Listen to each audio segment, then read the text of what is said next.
semester 7 dengan mata kuliah testing dan implementasi ya. Kebetulan karena saya nggak bisa masuk di kelas, saya bertanggung jawab untuk menyampaikan materi. Jadi di sini saya akan menyampaikan materi dengan online atau dengan membuat sebuah video karena materinya adalah praktik ya. Oke.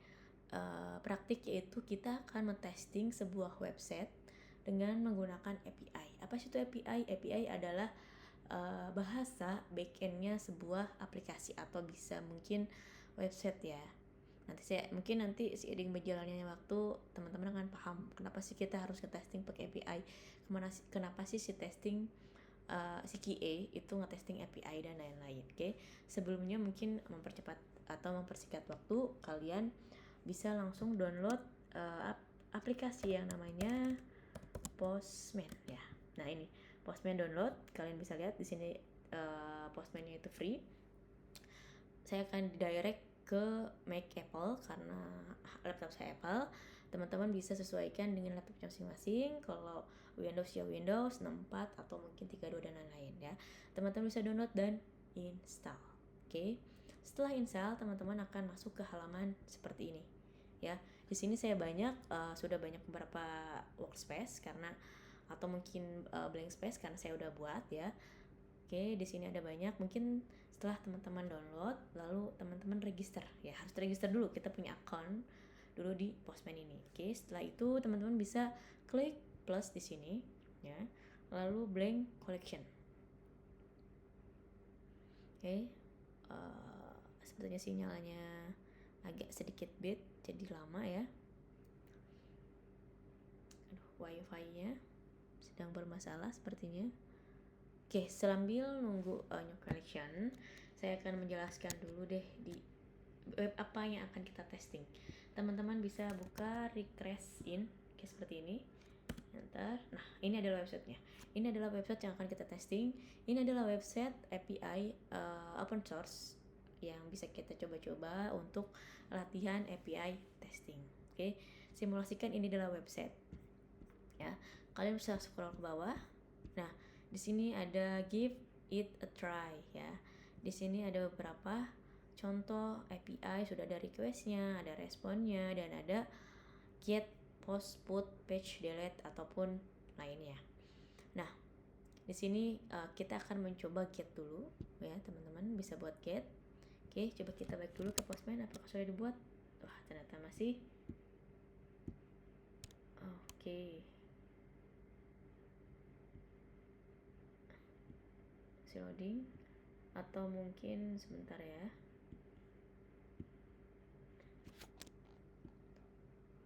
Saya akan close dulu. Oke, mungkin saya akan pakai workspace yang lain. Ntar teman-teman kalau emang sudah buat, bisa dinamain atau di rename blanks-nya itu dengan API testing atau anything yang teman-teman mau ya. Kalau saya di sini ada API test request, API test remasya, atau mungkin kalian API test first dan lain-lain gitu ya.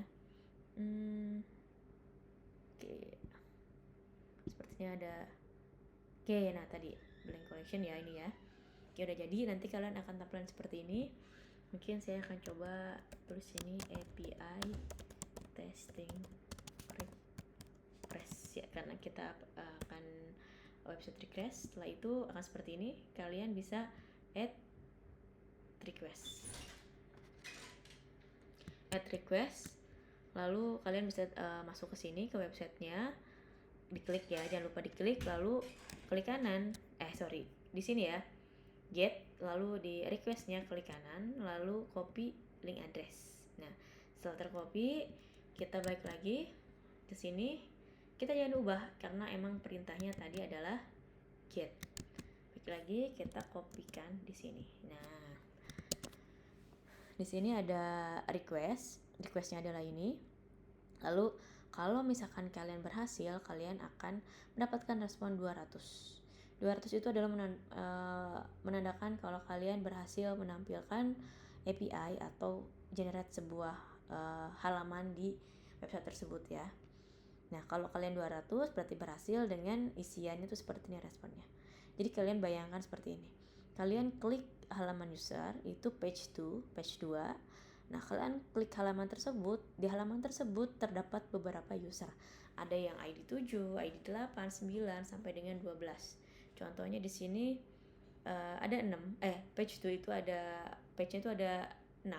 Totalnya 12, berarti page pertama itu 1 sampai dengan 6, page 2 itu 6 sampai dengan 12 seperti itu. Jadi kalian bayangkan, oh ternyata di halaman 2 itu ada user-user si siapa nih, Michelle, Day, Tobias dan lain-lain. Nah, itu halaman UI. Nah, kita akan mencoba request atau menampilkan user itu di belakangnya. Itu menggunakan API. Jadi kita nggak perlu ngutak-ngatik lagi halaman UI. Ini sering dipakai oleh si orang backend untuk nyari data, untuk nge-create, update, delete. Jadi mereka bukan lagi nge-create, update, delete ataupun yang lain-lain. Mereka bukan lagi di FE, tapi mereka lakukan semuanya di API ya, atau jalur belakangnya. Nah, ini makanya untuk mempersimpel, nggak mungkin kita ngetesting terlalu banyak di UI ya. Kita akan testing aja langsung di API-nya. Apakah responnya sesuai atau belum. Oke, sampai tadi kita copy di sini. Ini hanya perintahnya. Kita balik lagi ke sini. Nah, oke, sudah sesuai semuanya. Jangan lupa di save ya, teman-teman. Setelah di save, ini parameternya auto keisi ya. Di sini key page 2 karena emang di sini kita memerintahkan yaitu page isinya adalah 2 ya. Ini adalah parameter yang terisi otomatis dari URL yang kita taruh ya. Kita send. Oke, ini berhasil. Nah, ini ada 200 oke dengan hasil, dengan isi JSON-nya itu sama ya, sama seperti yang ada di sini. Berarti kalian sudah berhasil melakukan testing API dengan get list user page 2. Selanjutnya ada script ya. Nih, teman-teman bisa lakukan script. Biasanya seorang QA itu akan melakukan script apa sih yang dibutuhin untuk nge-get ini. Apakah statusnya, apakah responnya, atau mungkin persekian detiknya dan lain-lain, itu bisa disesuaikan. Contoh, kalian bisa masuk ke snippets. Di sini adalah rekomendasi tes atau script yang bisa kita taruh di sini. Contoh di sini yang general adalah status ya. Berarti kalau kita nge-get statusnya harusnya 200 oke. 200, kalau nggak 200 berarti gagal. Lalu oke, ini dengan response time is less than 200 ms. Berarti menandakan si website request ini harus ngerespon kita di under waktu 200 ms ya. Coba kita save, jangan lupa save, kita running. Oke, jangan lupa ini jangan dibadi ya, karena udah ada script, berarti kita masuk ke test result. Oke, nah ini udah fase kedua-duanya udah berhasil. Ternyata statusnya 200 oke, emang benar. Lalu responnya ternyata di under 200 ms. Atau kita running lagi. Wah, ternyata kita running yang kedua error nih, yang status respon time-nya. Ternyata dia meresponnya itu 940 ms bukan 200. Makanya di sini valid ya. Atau mungkin teman-teman sepertinya 200 terlalu cepat, kita ubah 600 biasanya di generalnya ya. Itu untuk mengetahui server apakah bagus atau tidak servernya. Kita running lagi. Oke. Nah, ini salah satunya script yang biasanya dilakukan oleh si QA. Setelah itu kita akan buat yang baru, get single user deh ya. Oke, tinggal kita copy di sini sama. Kita bikin yang baru. Kalau bikin yang baru di halaman blank space-nya kalian klik ini, lalu add request. Nah, tadi apa, caps lock kecil aja lah, single user. Oke, kita paste di sini. Nah, di sini kita paste nggak ada parameternya, kosong. Kenapa? Karena di sini kita nggak isi parameter, karena cuman kita mau pengen nampilin si ID 2 ya. Kalau oke, ini belum kita namain ternyata. Namain dulu. Tadi apa? User. Saya lupa. Oke, user fetch. Tuh, gini aja deh. Ya. Nah, single user. Oke, kita sudah isi dan perintahnya juga sama. Ini berarti responnya harus 200 dengan isinya adalah detail dari si user ID 2, yaitu si Janet Weaver gitu. ada first name, last name, avatar, dan lain-lain. Kita running, jangan lupa save. Running. Nah, udah ya, sama berarti ya, sama dengan yang di sini. Oke, kita berarti berhasil sudah melakukan p-testing untuk nge-get, hanya menampilkan. Nah, di sini ada beberapa testing. Di sini ada post, ada put, dan lain-lain, delete. Nah, mungkin kita akan coba dulu ke post untuk login ya. Jadi gini, bayangkan kalau teman-teman kalau emang mau lakukan sesuatu di website, kalau nge-get itu kan hanya menampilkan ya, kita tidak perlu akses login. Tapi kalau teman-teman mau nge-create, update, delete ya, atau CRUD yang bisa disebut ya, create, read, update, delete, itu kita harus login. Nah, bagaimana kita login itu ada biasanya ada tokennya, ada API key-nya ya, intinya permission untuk login. Ya, itu pakai post ya. Karena get itu hanya menampilkan, post itu bisa nginput ataupun yang lainnya. Oke. Kalian bisa ke sini, klik 3 di sini ya, add request. Lalu bisa tadi apa? Login. Oke. Kita paste API. Sorry. Kita belum ada UI-nya, balik lagi ke sini. Copy sini aja biar kita dapat copy linknya. Nah, kita bisa di post ya, jangan lupa post. Lalu kalau login berarti teman-teman harus ingat harus ada bodinya. Karena kalau login berarti teman-teman ada perintah masukin email, username ataupun password. Ya, nggak mungkin kita login nggak masukin email atau password ataupun username ya. Nah, itu caranya adalah dengan masukkan body. Body-nya di sini kalian pilih body raw, lalu pilih yang JSON karena kita pakai format JSON. Kan pasti di sini. Oke, save. Jangan lupa di save ya.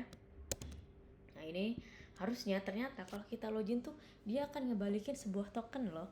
Token ini untuk apa? Biasanya token ini dipakai untuk permission juga ya. Permission untuk melakukan CRUD atau CRDUD gitu ya. Create, read, update, delete, dan lain-lain. Akan memberikan token untuk dipakai di API lain-lainnya yang kebutuhan untuk delete, update, dan lain-lain. Nah, dan statusnya adalah 200. Oke. Kita coba, kita kan udah nih ngelakuin requestnya ini, bodinya ini, coba kita running. Ya, kita lihat dulu ya.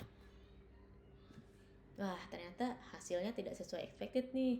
Di sini kan harusnya 200, tapi di sini 401. Wah, ini kenapa? Nah, di sini the request is not had didn't get. Jadi kayak paste the correct out credential. Jadi namanya login adalah kredensial. Jadi mereka membutuhkan key biasanya. Di sini pun ada error misses API key. How to get one? Balik lagi ke website ini. Kita balik lagi websitenya. Apakah ada website ini ada perintah untuk kita masukin key-nya? Kita lihat ke atas. Nah, di sini ada get pre API key. Kita bisa klik di sini. Di sini ada your free API key. Add this header to your API request. Ternyata dia nyuruh kita tambahin ini di header API request kita. Berarti kita tambahin ini header. Berarti kita taruhnya di header ya. Oke. Header. Nah, ini header. Di sini ada param sama isinya teman-teman ya. Tapi jangan lupa beda, parameter adalah di sini, header adalah isinya atau kepalanya ya. Jadi kita isinya adalah di header API key. Lalu adalah request. Sorry. Satu. Oke, sorry. Nah, di sini sudah masuk ya, sesuai requestnya dia. Coba sekarang kita save dulu, jangan lupa. Lalu apakah ini akan masih 401 atau sudah 200? Oke, kita lihat. Oke, berhasil ya. Berarti tadi untuk login kita membutuhkan API key. Balikannya yaitu adalah token ya. Token 200. Oke.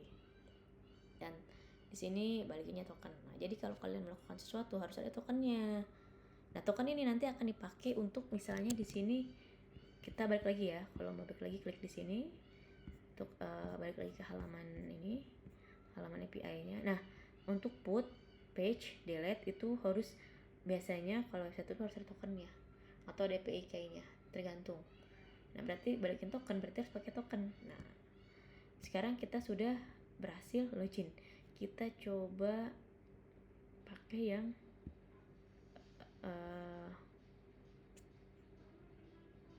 ini deh, update ya, put update ya. Kita bikin, coba kita copy link address, kita tambahin baru, add request,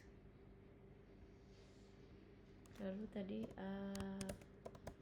update, di sininya ubah put paste. Oke. Berarti di headernya jangan lupa kita tambahin sama kayak login. Aduh, API key mana tadi, sama ini. Oke, udah keisi ya. Jangan lupa body-nya. Tadi kita punya body. Jadi saya jelasin dulu di sini ya, berarti ada URL masuk ke dalam API website si request, lalu ada user di sini /2, berarti menandakan inilah /ID kedua, jadi user 2 ya. Berarti kita mau ngapain di sini? Body-nya, perintahnya adalah kita mengupdate si name-nya Marforce, lalu jobs-nya Gion Resident. Jadi awalnya mungkin dia jobs-nya apa gitu, kita ubah jadi apa. Nah intinya update ya, jangan lupa ini raw dan diubah ke JSON ya. Kita save, coba kita running dulu ya. Oke, sorry, ini kita no environment dulu. Ini saya jelaskan untuk environment. Kita save, lalu kita running. Nah berhasil ya. Di sini berhasil update, name-nya Marforce, jobs-nya John Resident. Coba kita misalkan ubah engineer. Oke, kita save, apakah bisa?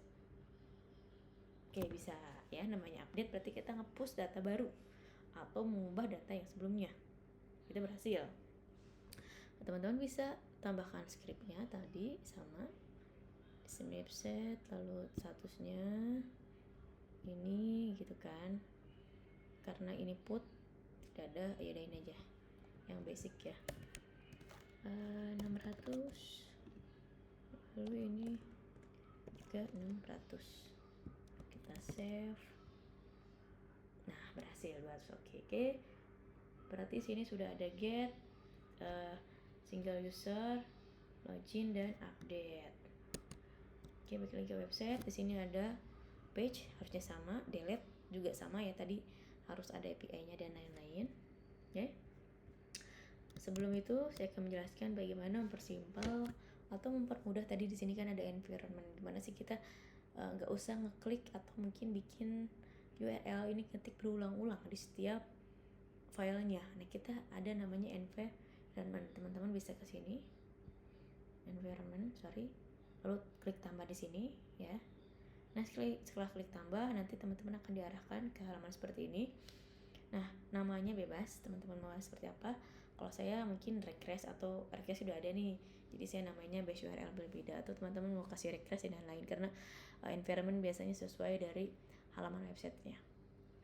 Lalu variable-nya teman-teman kasih URL, ini defaultnya ignore, biarin aja. Nanti teman-teman isiin aja halaman URL si requestnya. Saya contohnya di sini, sebenarnya saya kopas dari sini ya.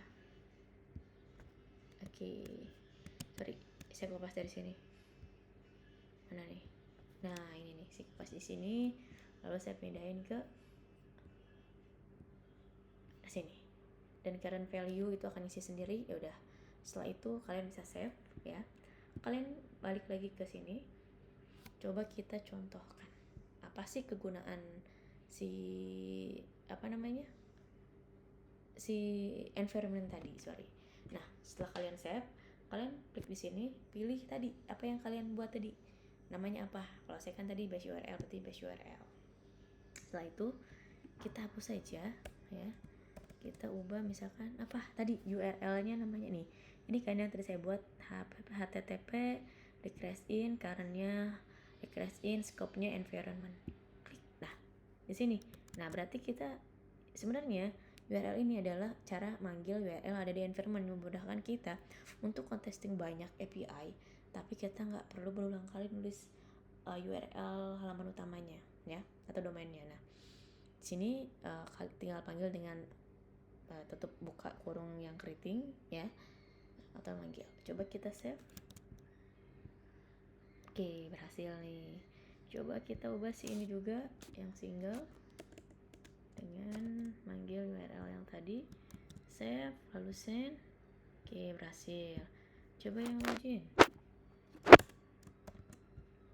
URL kita save lalu oke. Nah, terakhir yang put, coba juga ini ya, jangan sampai salah. Oke, berhasil. Nah, semuanya berhasil ya. Nah, mungkin dari saya contohnya tutorialnya hanya sampai di sini. Teman-teman bisa explore sendiri ya yang ada di sini. Tugas dari saya, teman-teman menyelesaikan semua perintah, atau di sini ada get, ada berapa, 1, 2, 3, 4, 5, 6, ada post, put, page, delete, post yang register, yang yang registernya unsuccessful, loginnya successful. Login akses berarti login yang gagal ya. Kalau gagal berarti responnya akan seperti ini. Kalau ini berarti berhasil ya. Jadi expectednya disesuaikan aja. Namanya juga emailnya salah pasti nggak bisa masuk dong, seperti itu. Nah, berarti teman-teman tinggal menyelesaikan API yang di sini contohnya. Nah, setelah itu minggu depan atau mungkin nanti saya akan memberikan share bagaimana cara pengumpulannya seperti apa. So, teman-teman download Postman, kerjakan ya. Minggu depan kita akan lihat bareng-bareng. Oke, mungkin sekian dari saya bagaimana praktek API testing menggunakan Postman. Thank you semua.